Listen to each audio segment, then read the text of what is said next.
የምንነጋገርበት የመነሻ ቃል የትምህርታችን ርዕስ የእግዚአብሔርን ነገር ስለምን አቃለልክ በሚል ነው። እስኪ በሉ ሁላችሁ የእግዚአብሔርን ነገር በሉ ስለምን አቃለልክ። አዎ ይህን ቃል የምናገኘው በመጽሐፍ ቅዱስ ሁለተኛ ሳሙኤል ምዕራፍ 12 ተራ ቁጥር 9 ላይ የእግዚአብሔርን ነገር ስለምን አቃለልክ ብሎ የተነገረ ቃል አለ። ማን ነው እንደ የተባለ ነው ሐሳቡ እና ይህ ባለ ታሪክ ማን ነው? የእግዚአብሔርን ቃል በማቃለሉ እግዚአብሔር ደግሞ መልእክተኛ ልኮ ለምንድን ነው የእግዚአብሔርን ቃል ያቃለልክ? የእግዚአብሔርን ቃል በማቃለሉስ ምን መጣበት?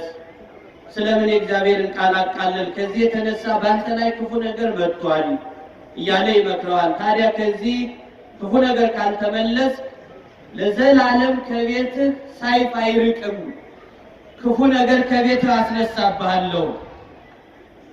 ይህ ሁሉ ለመሆኑ ግን አንተ የእግዚአብሔርን ነገር አቃልሃልና ብሎ ናታን የሚባል ነቢይ ለንጉሱ ለዳዊት የተናገረው ቃል ነው። ዳዊት በንግስናው ወቅት የደረሰበትን ድርጊት ነው የሚያሳየው የዚህ መጽሐፍ ቅዱስ ሐሳብ። ጠቅለል አድርገን ነው ሐሳቡን የምናየው። ዳዊት ንጉስ ነው እንደምታውቁት። ለምንድን ነው ዳዊትን ዛሬ ማንሳት የተፈለገው? ዳዊት ዛሬ ንጉስ ዳዊት እረፍቱ ነው። የእረፍቱ መታሰቢያ ቀን የዳዊት መታሰቢያ ቀኑ ዛሬ ነው እና በዳዊት ላይ የእረፍቱ በዓሉ ዛሬ ስለሆነ ዳዊት በንግስናው ሰዓት የደረሰበትን ነገር ናታን የሚባል ነቢይ ሂዶ አንተ የእግዚአብሔርን ነገር ስለምን አቃለልክ? ከዚህም የተነሳ ለዘላለም ከቤትህ ሰይፍ አይርቅም፣ በቤትህ ላይ ክፉ ነገር አስነሳብሃለሁ። በቤትህ ላይ ሚስትህን አሳልፌ ለዘመድህ እሰጣታለሁ። ምንህን? ሚስትህን ለማን ነው የምሰጣት? ለዘመድህ ነው የምሰጣት። ሚስትህን አሳልፌ ከአብራክህ ለተከፈለው ለልጅህ ሚስትህን ይቀማሃል። እግዚአብሔርን አቃልሃልና ዓይንህ እያየ አንተ ተሰውረህ ጨለማ ተገን አድርገህ የሰራኸውን ኃጢአት አዩኝ አላዩኝ ብለህ የሰራኸውን እኔ ደግሞ በፀሐይ ፊት በግልጥ እከፍልሃለሁ ብሎ የእግዚአብሔርን ቁጣ ተሸክሞ የመጣ ነቢይ ናታን የሚባል ነቢይ ለዳዊት ሲነግረው እናያለን። እግዚአብሔር ከቁጣው ሁላችንንም ይሰውረን። የእግዚአብሔር ቤተሰቦች ተመልከቱ እና ዳዊት እንደሚታወቀው ከልደቱ ስታዩት ዳዊት አባቱ ሴይ ነው፣ እናቱ ሁብሊ ትባላለች። የዳዊት እናት አባቱ ሴይ ነው። ታዲያ በትዳራቸው ሲኖሩ ከጎረቤት የነበረ አንድ ጎረምሳ ዓይኗን ጣለችበት ይላል። የዳዊት እናት ወይንም የእሴይ ባለቤት ከጎረቤት ያለ ሲወጣ ሲገባ እየተመለከተች ሲገባ ደረቱን ሲወጣ ባቱን እያየች በዝሙት ተማረከች። የዳዊት እናት ሁብሊ የእሴይ ባለቤት ሁብሊ ከጎረቤት ከግቢ ባለ ባንዶን ሐሳቧን ሁኔታዋን ክትትሏን ተመለከተና እሴይ ባለቤቷ እቺ ሴት ፍላጎቷ ከዚህ ወንድ ጋር እንዳለ ያሳያልና እስኪ መንገድ ልውጣ ልበልና ሁኔታዋን እስኪ በተግባር ልየው ብሎ ስንቅ ቋጥሮ ቤቱን አደራ ወደ መንገድ ልወጣ ነው ብሎ ብሎ ስንቅ ቋጥሮ ወጣ። መሸት ሲል ግን ድምፁን የጎረቤቱን ድምፅ አስመስሎ ልብስ ቀይሮ የእሱ ልብስ የሚመስል ለብሶ ቤት አንኳኩቶ ገባ። እሷም ተቀበለችው እና እሴይም ወጥቷል የለም ብላ እቺ ሴት ከሌላ ሰው ጸነሰች። ከሌላ ሰው በሷ ሐሳብ ነው። ግን ዳዊት የተወለደው በሷ ሐሳብ ከሌላ ሰው እንደተጸነሰ ነው። ግን ማን ነው ሰውየው? ባለቤቷ ነው አይደል? ባለቤቷ ነው። ሰው በህሊናዋ ሙሰል ሰውየው አድሯል። ከዛ በኋላ ዳዊት ሲናገር በመዝሙረ ዳዊት ላይ ምን ሚል ተቀምጧል? ወበአመፃ ወለደተኒ እምየ እስመናሁ በኃጢአት ተጸነስኩ አለ። እነሆ በኃጢአት ተጸነስኩ በሉ እስኪ። ወበአመፃ ወለደተኒ እምየ እናቴም በአመፃ ወለደችኝ። በምን ወለደችኝ? እግዚአብሔር አምላካችን ከዚህ አይነት አመፅ ልጆቻችን በአመፅ ከመውለድ ይጠብቃል። ታሪክ ከማበላሸት ይጠብቃል። ዳዊት እንዲህ አለ ሲናገር በመዝሙር በኋላ ይህንን መዝሙር 150ውን መዝሙር በ150ው መዝሙር ውስጥ ስታነቡ መታገኝ ወበአመፃ እነሆ በኃጢአት ተጸነስኩ አለ። ስመናሁ በኃጢአት ተጸነስኩ እነሆ በኃጢአት ተጸነስኩ ወበአመፃ ወለደተኝ እናቴም በአመፃ ወለደችኝ ብሎ በመዝሙሩ ላይ ተቀምጧል። ይህን መዝሙረ ዳዊት ስትጸልዩ በጸሎቱ ታገኙታላችሁ። በአመፃ ነው የተወለድኩ በኃጢአት ተጸነስኩ ብሎ ተናግሯል። ይህን ያለበት ምክንያት ከአባቱም ቢወለድ ግን በአመፃ በዝሙት በዛ መልክ የእናቱን ሐሳብ ሲያይ ይህን ነገር አስቀምጧል።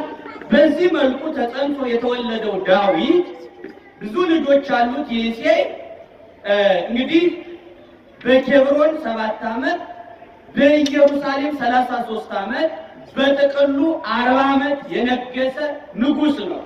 ከሱ በፊት ሳኦል የሚባል ንጉስ እግዚአብሔርን ረሳ፣ እግዚአብሔርን ዘነጋ። እግዚአብሔር ቀውቶ ያነገሰው ንጉስ ነበር ሳኦል። ነገር ግን ይህ ሳኦል የሚባለው ንጉስ ከእግዚአብሔር መንገድ ሲወጣ በሳኦል መንገድ ሳኦል ከእግዚአብሔር ወጥቶ ነቢዩ ሳሙኤል ለሳኦል ይጸልይለት ነበር እና እንዲሁ ሳኦልን ይቅር በለው እያለ ሳሙኤል ደግሞ በመልጃ ሲጸልይ ይቅር ብሎ እስከ መጨረሻው ድረስ እግዚአብሔር ይቅርታ እንኳን ቢደረግለት መስተካከል ስላልቻለ እግዚአብሔር ምን አለው ሳሙኤልን እስከ ማዕዜኑ ተናፍሮ ሳሙኤል ለሳኦል ስማአነ መነንክዎ ወገደፍክዎ እስከ መቼ ድረስ ለሳኦል ታለቅስለታለህ? አታልቀስ፣ እኔ ንቄዋለሁ አለ። በእውነት በእግዚአብሔር ልብ ከመናቅ ሁላችንንም ይጠብቃል። ንቄዋለሁ አለ እግዚአብሔር፣ ትቼዋለሁ አለ እግዚአብሔር። እግዚአብሔር ፊቱን የመለሰለት አደጋ ነው። እግዚአብሔር የተወለት በችግር ውስጥ እንከበባለን። ክርስቲያኖች እኔ ትቼዋለሁ፣ ከዚህ በኋላ አትጸልይለት፣ ንቄዋለሁ። ስራው እንዲንቀው አድርጎታል። ትቼዋለሁ አለ። ከዚህ በኋላ ዳዊት ጤና ነው፣ በግ ጠባቂ በበጎች መንጋ እየጠበቀ ከበጎች ጋር ነው ያለው። ስለዚህ እሴይ ከኔ ልጆች ከተባለማ ኤልያብን ያክል በቁመት በውበቱ አፍንጫው ሰከክ ያለ መልኩ ውብ የሆነ ቁመቱ ዘለግ ያለውን ኤልያብን አቀረበው። እግዚአብሔር የፈለገ ማንን ነው? ክርስቲያኖች ዳዊትን ነው እግዚአብሔር የፈለገ። እግዚአብሔር የመረጠ ዳዊትን ታናሹን የበጎችን እረኛ ነው። የበጎች በበግ ጥበቃ የምዕመን የሕዝቡን ጥበቃ ያስተማረውን ዳዊትን እግዚአብሔር ፈልጎት ነበር። ለካ በግ ጥበቃ እያለማመደው የኖረ ሕዝቡን እንዲጠብቅለት ነበረ። ኤልያብ በመልኩ በቁመቱ አባቱ መረጠው። ዘይቱን ሊያፈስበት ሲዘቀዝቀው ግን ከቃሉ ጋር ናችሁ? እባካችሁ ከቃሉ ጋር ሁኑ። ተረጋጉ እስኪ። እግዚአብሔር ቃል እንኳን ሲነገር መደንገጥ መቻል አለብን። ከእግዚአብሔር ጋር ስንሆንም የድምፃችን ኮቴ መቀነስ አለብን። እየፈራን ድምፅም ልክ አለው በእግዚአብሔር ቤት ስንኖር፣ እርምጃ ልክ አለው በእግዚአብሔር ቤት ስንኖር። በቃ ሁሉም ድንበር አለው። መፍራት ያስፈልጋል፣ መመጠን ያስፈልጋል። እግዚአብሔር ቤት ልንባረክ ነውና የመጣ ነው።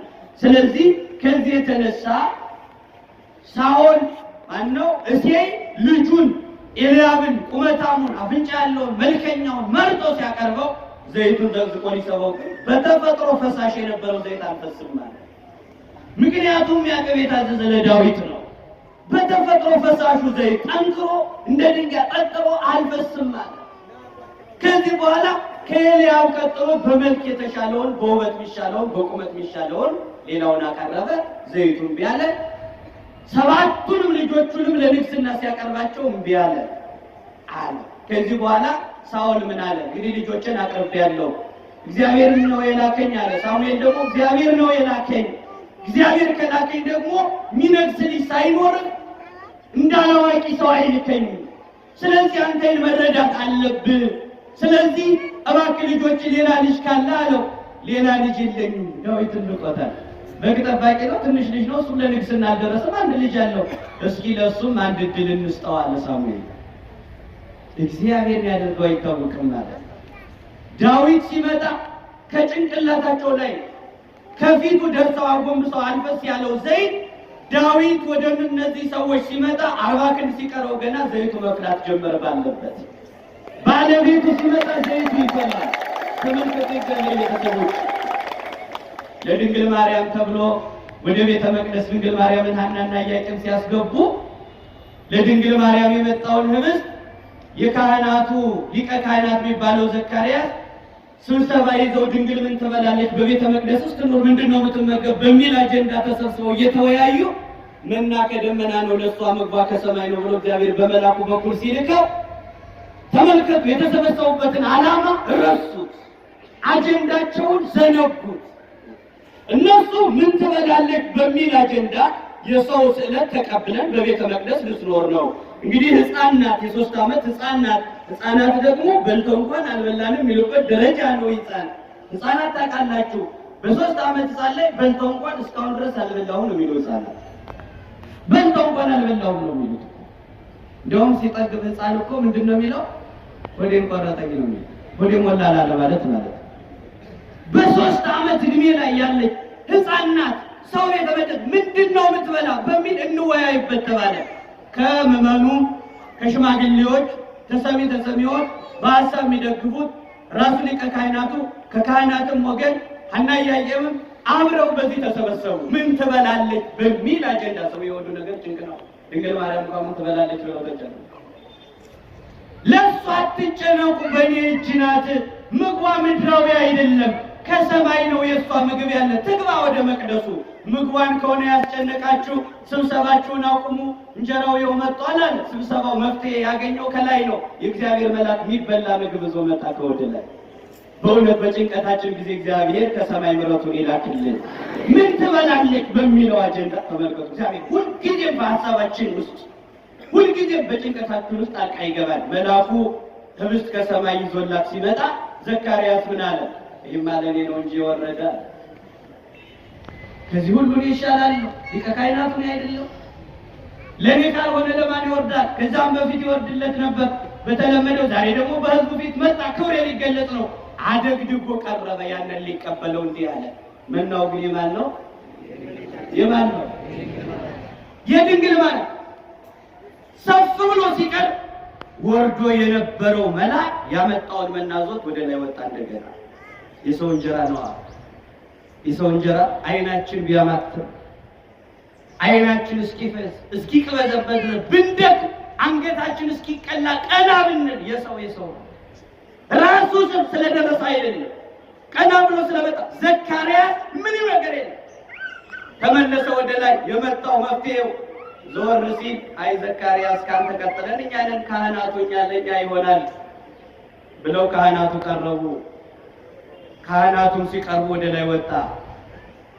ከህዝቡ መካከል አይ ቄሱ ያደረገው አይታወቅም፣ ተጣልቶ ይሆናል ቄሶቹ መቼ ተንኮላቸው ያርፍ ብሎ ወዘው ለመተቻቸት አይደል መቼስ እንዳሁኑ ዘመን ሰው በቃ መገፋፋት ነው።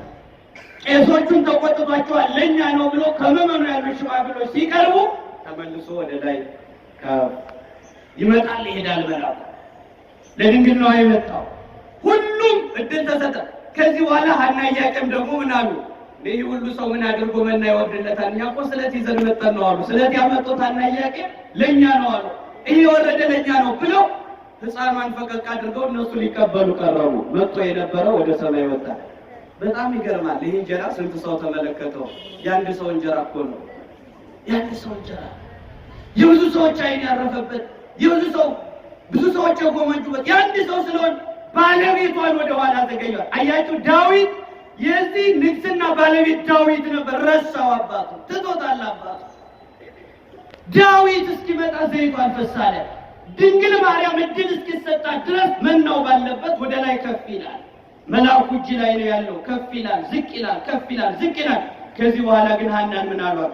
እግዚአብሔር ሰው አይንቅምና ለሕፃኗ አንድ እድል እንስጣት አሉ። እግዚአብሔር ምን አይንቅም? እስኪ በሉ እግዚአብሔር ሰው አይንቅም በሉ እስኪ። አንድ እድል እንስጣት። አያችሁ፣ እንዲህ ያሉ አስተዋይ ሰዎች ናቸው። እስኪ ለሷ ሕፃናት ብለን የ3 ዓመት ሕፃን እሱ እኮ ታናሾችንም አይንቅም። እግዚአብሔር ሰው አይንቅም። ምናልባት ለሷም አንድ እድል ሰጠን እንየው መጨረሻውን አሉ።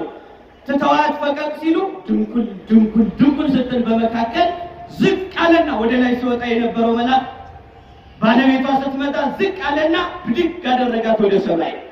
አንቺማ መሬት ላይ ሆነሽ አትመገቢም ማለት አንቺ ብድግ አድርጎ እንደ መልካም እናት ልጇን ጋር አድርጋ እንደምትመግብ አንድ ክንፉን አመጣና አጎናጸፋት፣ አለበሳት፣ ከፍ አደረጋት። የመልአኩን ልብስ ለበሰች። በ3 ዓመቷ ክርስቲያኖች አስተውሉ፣ በ3 ዓመቷ የመልአኩን ልብስ የለበሰች፣ የመልአኩን ክንፍ የተጎናጸፈች፣ ሌላ ጌጥ የላትም። የመላእክት ክንፍ ጌጦች የሆኑላት በእውነት ብድግ አድርጎ ወዲያው ለምንድን ነው አንስቶ ከመሬት በሰው ቁመት ልክ አድርጎ መገባት? አንቺ ሐሳብሽም ሰማያዊ ነው፣ አኗኗርሽም ሰማያዊ ነው፣ የምትመገቢው ምግብም ሰማያዊ ነው እንጂ መሬት አይደለምና መሬት ሆነሽ አትበይውም፣ አትመገቢውም፣ አትቀበይውም። አንቺም አኗኗርሽ ሰማያዊ፣ ሐሳብሽ ሰማያዊ፣ ምግቡ ሰማያዊ ነው። በሰው ቁመት አድርጎ በምድርና በሰማይ መካከል አድርጎ መግቧት ወደ ሰማይ ወጣ። ልክ ዳዊት በዚህ አንጻር እስኪመጣ ገና ዳዊት ሲመጣ ዘይቱ 40 ክንድ ሲቀረው ፈላ። እግዚአብሔር ሰው አይንቅም ተብሎ ከዚህ በኋላ ምን ተብሎ ተጻፈ? ሰው መልክን ፊትን ያያል። በምስኪ እግዚአብሔር ግን ልብን ያያል። እግዚአብሔር ምን ያያል? ልብን ነው የሚያመጣው። አባቱ የረሳውን ዳዊት እግዚአብሔር አሳሰበው። ዘመድ የረሳውን፣ ወገን የረሳውን፣ ወንድሞች ያገለሉትን ዳዊት እግዚአብሔር አስታወሰ። ዓለም በሙሉ እንደ ፈረስ ጉረሮ ጆሮ፣ እንደ ጦር ጉረሮ አንድ ሆኖ ዓለም ፊቱን ቢያዞር ጨክኖ ቢጣላል እግዚአብሔር ከወደደን አይበቃም? እመናል። እግዚአብሔር አይረሳ። መድኃኒዓለም እግዚአብሔር አይረሳ። ብዙዎቹ የዘነጓቸውን ሰዎች አስታውሳቸዋል። ብዙዎቹ አለን ብለው ንግግራቸው የሚያምር፣ በእውነት ንግግራቸው የሚያምር አለን ብለው የእምቦይ ካወነው የመከራ ቀን ሲናዱ እግዚአብሔር ከጎናችን ነው። የተወደዳችሁ እግዚአብሔር ቤተሰቦች ንግግራቸው አሳ የላሰው ድንጋይ የሚመስል ለስላሳ ምላስ ያላቸው ክፉ ቀን ሲመጣ በሞራላችን ላይ እንደ ጦር የወጉን ብዙዎች ናቸው። መድኃኒዓለም የጭንቅ ቀን ያስታውሳል። የመከራ ቀን እሱ ከጎናችን አለ። ቤተሰብ የረሳውን ዳዊት መድኃኒዓለም አስታወሰው። ዳዊት እስኪመጣ ደጅ ጸናው፣ ዘይቱን ፈላ፣ ዳዊት ነገሰ። ከዛ በኋላ የእስራኤልን ተግዳሮት የመጣውን ጎልያድ የሚባል 6 ክንድ ከስንዝር፣ ሰው ቁመቱ 3 ክንድ ከስንዝር ነው፣ ጎልያድ ግን 6 ክንድ ከስንዝር ነው። ይህ ጠላት በእስራኤል መካከል ጨክኖ ነበር። እኔ ገጥመዋለሁ ብሎ ዳዊት ከተቀባ በኋላ ዳዊት አንበሳ ሲመጣ በጡጫ ነብር ሲመጣ በርግጫ እያለ ሳውል ሲታመም በገና ደርድሮ ከደዌው እየፈወሰ አጋንንትን እያባረረ ሀብተ መንግስት፣ ሀብተ ክህነት፣ ሀብተ ትንቢት፣ ሀብተ በገና፣ ሀብተ ፈውስ፣ ሀብተ ኃይል፣ ሀብተ መዊ 7 ሀብታት ተሰጡት ዳዊት። ከዚህ በኋላ በዛ ዘይት ምክንያት 7 ነገር ተሰጠው። ስንት ነገር? በተቀባው በዘይቱ ምክንያት ይህ ተሰጥቶት የሆነውን ሁሉ እያሸነፈ 6 ክንድ ከስንዝር የሆነውን ጎልያድን በአፍጢሙ ደፍቶ ጎልያድ ሲመጣ ሲያዩ ዳዊት ወደ ጎልያድ ሲሄድ የሳኦልን ካባ ለበሱት። አሰሰለ ዳዊት ልብሰ ሳኦል፣ ዳዊት የሳኦልን ካባ አወለቀ። በሉ እስኪ ዳዊት የሳኦልን ካባ አወለቀ። የዓለምን ካባ አውልቀን የእግዚአብሔርን ጥሩር እንድናጠልቅ መድኃኒዓለም ይርዳል። ሳኦል የንጉሱን ካባ ጠላታችን የምታሸንፈው ከሆነ የጦር ልብስ አልብሰው ሲሰዱት ያን የጦር ልብስ ወረወረው። ኢለመድኩ በዚህ ግብር አለ፣ እኔ በዚህ አይነት የጦር ልብስ አልለመድኩም አለ ዳዊት። በጎቼ ላይ አንበሳ ሲመጣ በጠጠር በጡጫ በርግጫ ብዬ ነው። ኃይሌ እግዚአብሔር ነው። የጦር ልብስ የጦር መሳሪያ እያላችሁ አታሸክሙኛል። ኃይሌ ማን ነው አለ? ኃይሌ እግዚአብሔር ነው። ለጎልያድ ፊት ቆመ። 3 ክንድ ከስንዝር ነው። ይህ ሰው ተመልከቱ፣ 6 ክንድ ከስንዝር የሆነው ጎልያድ እያንዳንዱ ነገር ሰናፊሉ የብረት ሰናፊል የለበሰ አይኑ ብቻ ጭላንጭል የምትታይ የብረት ጥሩር በብረት የታሸገ ጎልያድ ከፊት ለፊቱ ቆሞ ከእናንተም አንድ ሰው ይምጣና ይግጠመኝ እኔም ልግጠመው፣ ከዛ በኋላ ለምን ወንዙ ሁሉ ያሸነፈ ይገዛል ብሎ እንዲሁ ነው ዳዊትና ጎልያድ ሲመረጡ። ተመልከቱ እንግዲህ ያ ትንሽ ብላቴና በግረኝነት መጥቶ ድንጉል ይላል በፊቱ። ዳዊት ጎልያድን ሊገ ጎልያድ ብዙ በጦር መሳሪያ ታጅቦ በጦር ልብስ እንዲሁ ነው ሲቀር፣ ዳዊት ግን ምን ያደረገ? 3 ደንጊያ ወአንሰ ነሳይኩ 3 አዕባነ ወሙስተፈለ ወጸፍኩ ወስተፍሱ ይላል። 3 ድንጋይ ወሰድኩኝ። ስንት ደንጊያ? 3 እግዚአብሔር 3 ድንጋይ ይዞ ወደ ጎልያድ ሲያዩ ከፊት ለፊት የሚገጥሙ ዳዊት ጠጠር ይዞ ሄደ። አንተ ከልብሉ አለ ከመትም ጸሐቤ በበት ወበአይባል አለ። ደንጃና በትር ይዘህ ወደ እኔ ትመጣ ዘንድ ወንጭፍ ይዘህ ወደ እኔ ትመጣ ዘንድ እኔ ውሻ ነኝ እንዴ? ውሻ ሲቀርብ በበትር ሲርቅ በደንጃ እንደሚመቱት እንዲህ አልታባረረኝ እኔ ውሻ ነኝ አለው። አንተኑ ታቂም ከልብ አለው። አንተ ከውሻ ትከፋለህ። አንተ ውሻ ነህ። ውሻ እኮ ያበላውን ጌታውን ያውቃል። አንተኑ ታቂም ከልብ፣ አንተ ግን ከውሻ በታች ነህ። ጌታን የፈጠረ እንኳን ማታውቅ ነህ። ለአንተ ጦር አይደለም ጠጠር ይበቃሃል አለ። ሰልፉ ለእግዚአብሔር ነው። እስኪ በሉላችሁ ዳዊት ጎልያድን እንዲህ ካለ በኋላ ያንተና የኔ ሳይሆን ሰልፉ የማን ነው? ሰልፉ የእግዚአብሔር ነው። እግዚአብሔር ከሆነ ሰልፉ ደግሞ ጠጠር ይበቃሃል አለ፣ በትር ይበቃሃል አለ። ከዚህ በኋላ ዳዊት እንዲህ ሲለው ጎልያድ መፎከር ጀመረ። ደግሞ ለአንተ ድራሽን አጥፍቼ ስጋህን ለአራዊት ለአዕዋፍ አደርገዋለሁ፣ አዕዋፍ ይበሉታል ስጋህን እያለ ሲመጻደቅ ወንጭፍ አለችው። ዳዊት በጎች ሲጠብቅ የነበረች ወንጭፉን ብቅ አደረገና አንዲት ደንጃ ከሶስቱ ደንጃ በአንዱ ደንጃ ወንጭፉን አስገባና ወደ ጎልያድ ሲወረውር ቅዱስ ሚካኤል የጎልያድን ጥሩር ብድግ አደረገውና በዓይኑ ተቀረቀረ። በዚህ ሰዓት ጎልያድ ክፉኛ ወደቀ። ዳዊት አሸነፈ። የእግዚአብሔር ቤተሰቦች ተመልከቱ። ከሶስት ደንጃ አንዱ ደንጃ ነው የጣለው ዲያብሎስ። ጎልያድ የዲያብሎስ ምሳሌ ነው። ተመልከቱ። ጎልያድ የዲያብሎስ ምሳሌ ነው። ዳዊት የእግዚአብሔር ወልድ ወይንም የሊቅ፣ ጎልያድ የመናፍቅ ምሳሌ ይሆናል። እንዲህ ከሆነ በአንድ ደንጃ ወደቀ ማለት በምስጢረ ሥጋዌ በእግዚአብሔር ወልድ ዲያብሎስ ተሸንፏል። ወንጭፏ ድንግል ማርያም ናት። በወንጭፏ ውስጥ ያለው ድንጋይ መድኃኒዓለም ኢየሱስ ክርስቶስ ነው። ዳንኤል በራእይ ያየው ያ ታላቅ ከተራራ የወረደው ያ ድንጋይ፣ ያ ትልቅና ጽኑ ድንጋይ፣ በወንጭፏ ውስጥ ያለው ድንጋይ፣ ያቺ ጠላት የወደቀባት ድንጋይ፣ ለድንጋዩ መወርወር ምክንያት የሆነችዋ ወንጭፍ ድንግል ማርያም ናት። ደንጃውም ክርስቶስ ነው። በድንግል ማርያምና በክርስቶስ ዓለምን አጋንንትን ማሸነፍ እንድንችል መድኃኒዓለም ይርዳል። የእግዚአብሔር ቤተሰቦች አስተውሉ። በዚህ ሰዓት ጎልያድ ተሸነፈ። ዳዊት እልፍ ገዳይ ሳኦል ሺህ ገዳይ ተብሎ ተዘመረ። በዚህ ሰዓት ሳኦል ቀና። ልጄም ሜልኮልን እሰጥሃለሁ ይህን ጠላት ካሸነፍ ብሎ ነበረ። ለጊዜው ይሰጠውም ቀና። ከዚህ በኋላ ዳዊትን ለመግደል ፈለገ። ዳዊትን ሊፈልግ ሳኦል ይከታተለዋል። ጠላቱን አጥፋለት። ቅናት አደረበት። ቅናት ክፉ ነው። የእግዚአብሔር ቤተሰቦች ሳኦል ዳዊትን በደንጃ ገላለሁ ብሎ በጦር ገላለሁ ብሎ ሲጠብቅ ዳዊትም ጥሎ ሸሸ። አንድ ቀን ጦር ሲወረውር ዳዊት ከጦሩ አመለጠና ወደ ሜልኮል ሄዶ ወደ ባለቤቱ ሲገባ ሜልኮል በቃ መድረኩን ደም ቀብታ ሻሽ ልብስ አልብሳ ዳዊት ቆስሎ ተኝቷል ብላ ሳይቆስል ነው ሳይመታው እግዚአብሔር ጠብቆታልና ሳይመታ ከቤት ዳ ደበቀችው። ሚስቱ ሜልኮል እንዲያደርጋታል። ሄዱና ያን ሰው ዳዊት ምን ላይ እንዳለ አምጡ ብሎ ንጉሱ ሲልክ ያን ደም አሳየችና ተወግቶ በጦር ተኝቷል ሲል ሄዳችሁ አምጡት ልጨርሰው ብሎ ልኮ መጨረሻ ለቢዶ አምጡ ብሎ ሲላክ ዳዊት ከቤት አምልጦ ወደ በረሃ ሲሸሽ አሁንም በረሃ ተከትሎት ሄደ። ዳዊትን ፍለጋ ሊገለው። ለምን? ጠላትን ካሸነፍ ሜልኮልን እሰጣለሁ አለው። ከዚህ በኋላ ለዳዊት ተዘመረለት። አሸናፊ ሲባል አይ ማዝናውን ወሰደብኝ አይደለ ምን ቀረኝ እንግዲህ ብለው በዳዊት ንጉሱ ቀናበትና ዕለት ሊገለው ይፈልገዋል።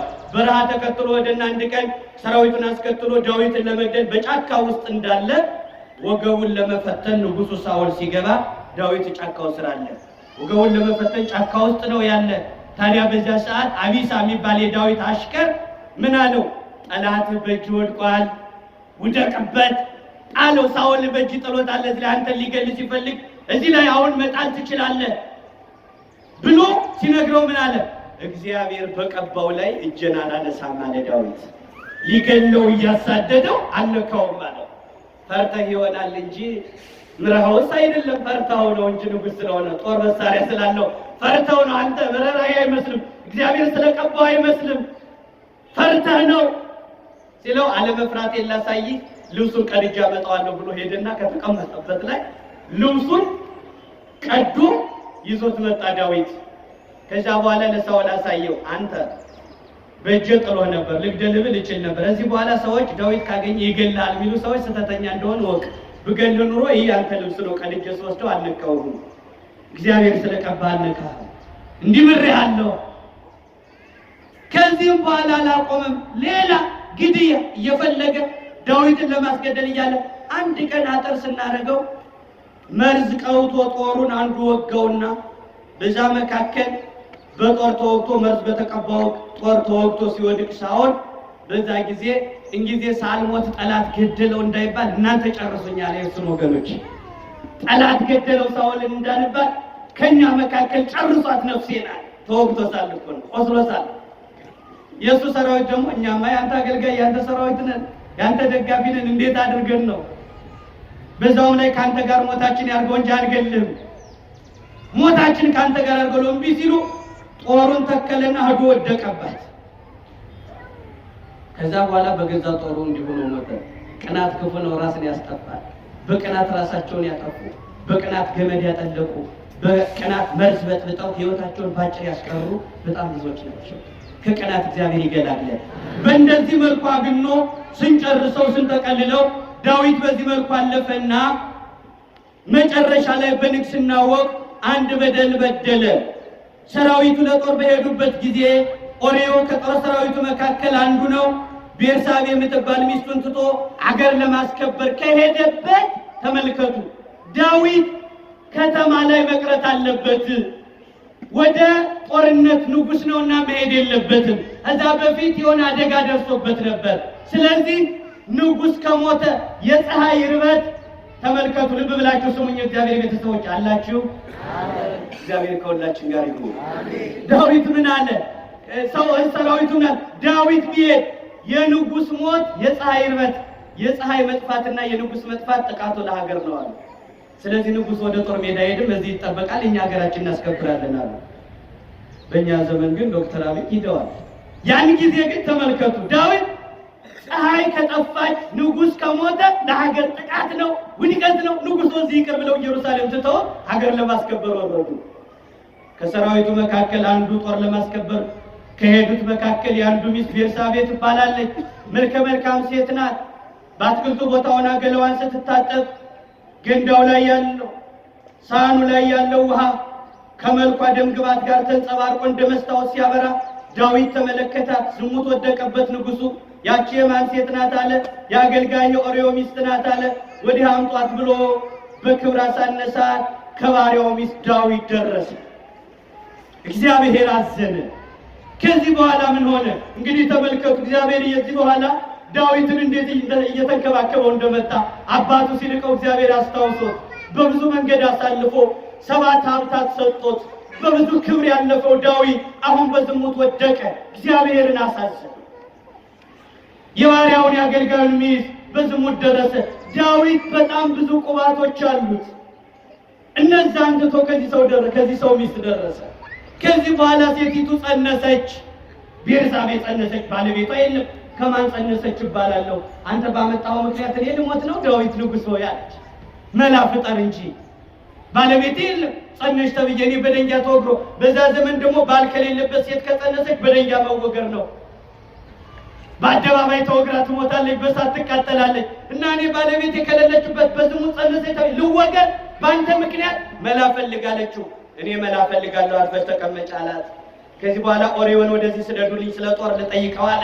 የጦሩን ሁኔታ ልረዳ ነው ብሎ ሲላክ ኦሪዮ ቤርሳቤ ባለቤት መጣ። ስለ ጦሩ ሲጠይቀው ዋልና መሸት ሲል በልሂድና ከሚስት ጋር ደራ ጽንሱ እንዲሳሳት ነው መጥቶ ከጦር መጥቶ ያን ጊዜ የጸነሰች እንዲባል ምን አለው?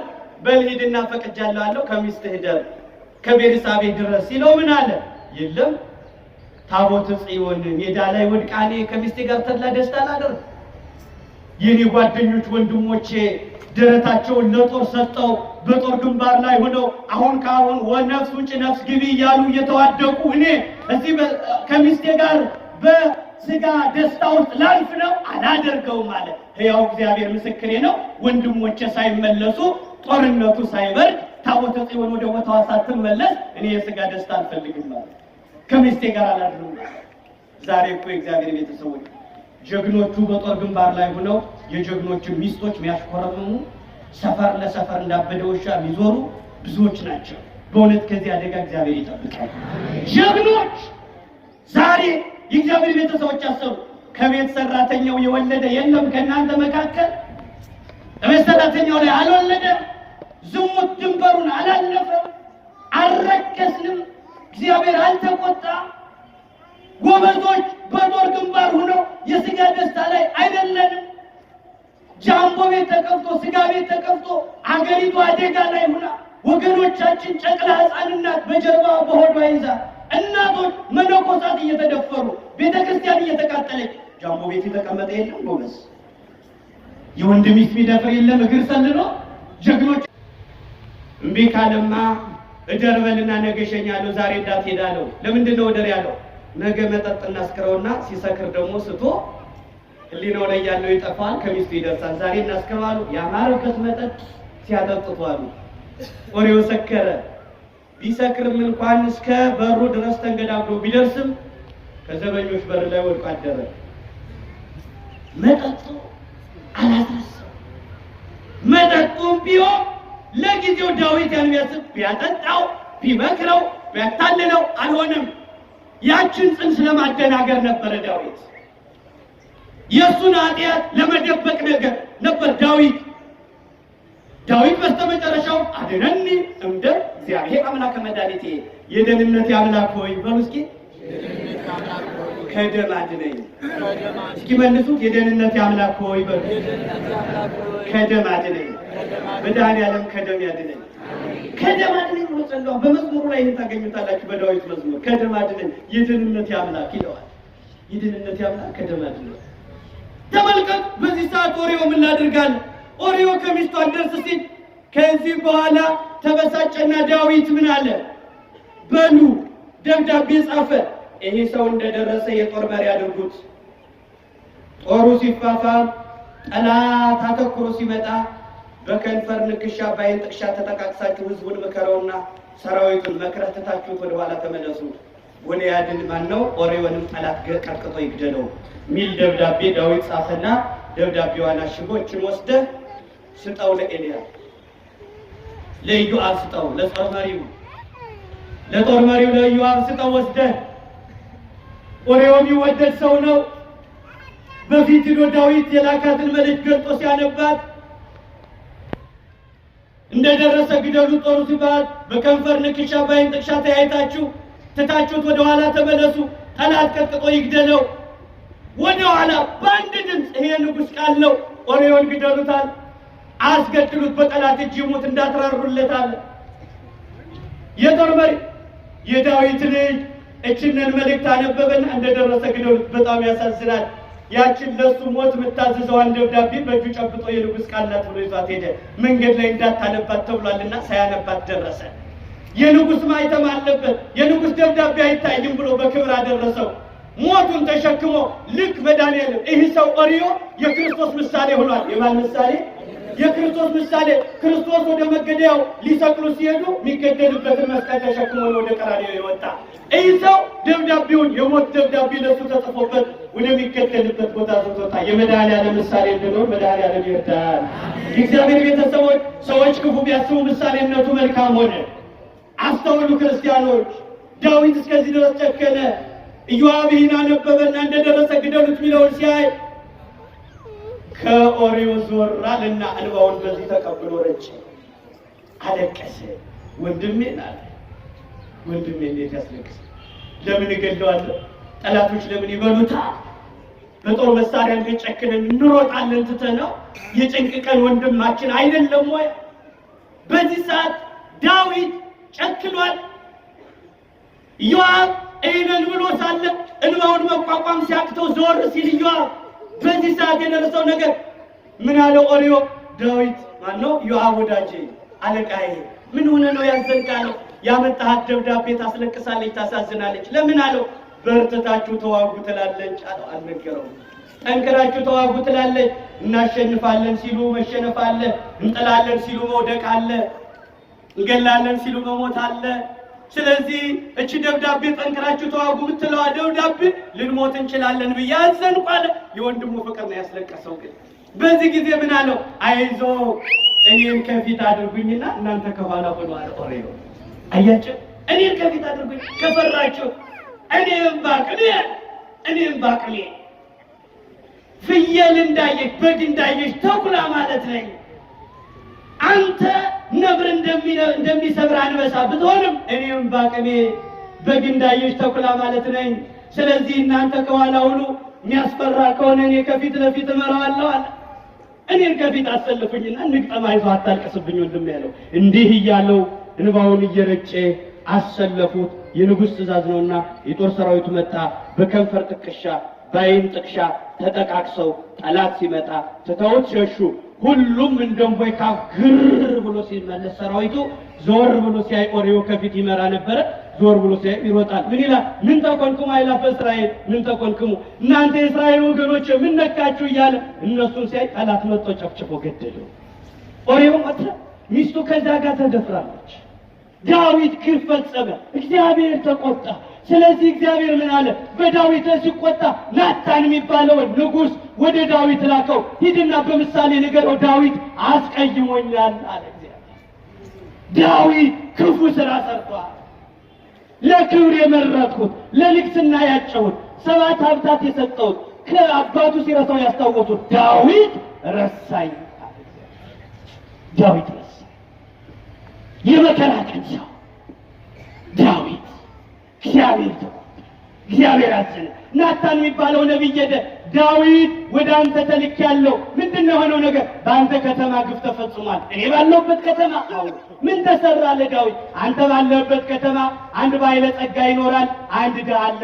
2 ሰዎች በአንተ ከተማ አሉ። ስንት ሰዎች ምዕመናን? 2 ሰዎች በአንተ ከተማ ይኖራሉ። 2 ሰዎች መካከል አንዱ ባለጸጋ ነው፣ አንዱ ድሃ ነው። ባለጸጋው 100 በጎች አሉ። ስንት በጎች? ባለጸጋው 100 በግ ያለው የተሟላለት ነው።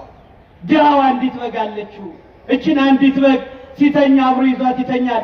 በብብቱ ያስጠጋታል። ከሚበላው ማዕድ አብሮ ያበላታል። አንዲት በግ ናት። እንደ ልጆቹ ያያታል። እንደ ልጆቹ ነው ያለው። እንደ ሚስቱ አላለውም እንዳይጠረጠር። እንደ ልጆቹ በብብቱ ውስጥ እያደረገ ምኝታው ላይ እያስተኛ የሚቀልባት የሚንከባከባት የዓይኑ ማረፊያ። እች በግ ከሞተች የኦሪያዊን ማረፊያ የለውም። አንዲት በግ ናት። እች ያለችው ለድሃው። ለባለጸጋው ስንት በግ አለው? 100 በግ። አንድ ቀን መንገድ ሊወጣ አሰበ። ሂድ አለው። በምሳሌ ይነግረዋል ነቢዩ ናታን ለዳዊት። አንድ ቀን መንገድ ሊወጣ ሲያስብ እንዲህ አለ፣ በዚህ ቀን እባክህ በጌን አደራ ካንተ በጎች ጋር ጨምረህ 101ኛ አድርገህ ጠብቅልኝ፣ እስከምመጣ መንገድ ሊወጣ ነው። በጌን አደራ፣ ሌላ የዓይኔ ማረፊያ የለኝም፣ እሷ እንዳትጠፋብኝ ብሎ አደራ ሰጥቶት ሄደ ድሃው። በዚህ ጊዜ ወደ ባለጸጋው ቤት እንግዳ መጣ። ምን መጣ? ምን መጣ? እንግዳ ሲመጣ ባለጸጋው ከበጎች መካከል አንዱን አዘጋጅቶ እንግዳ ሊቀበል ሲያስብ ስንት በግ አለው? ከ100 በጎች አንዱን ሲያመጣው ስንት ሊቀር ነው? 99 በግ እንዳይሆን ለምን 100 የሚለው ቁጥር ይጎላል። ያችን በግ ልረድና ላስተናግድበት አለ። 100 በግ አስቀምጦ የድሃውን በግ አረዳት። አያችሁ፣ ባለጸጋው ሳሳ ይላል። እስኪ በሉ እግዚአብሔር ቤተሰቦች አስቡ። ስስት ጉዳት ላይ ጥሎታል።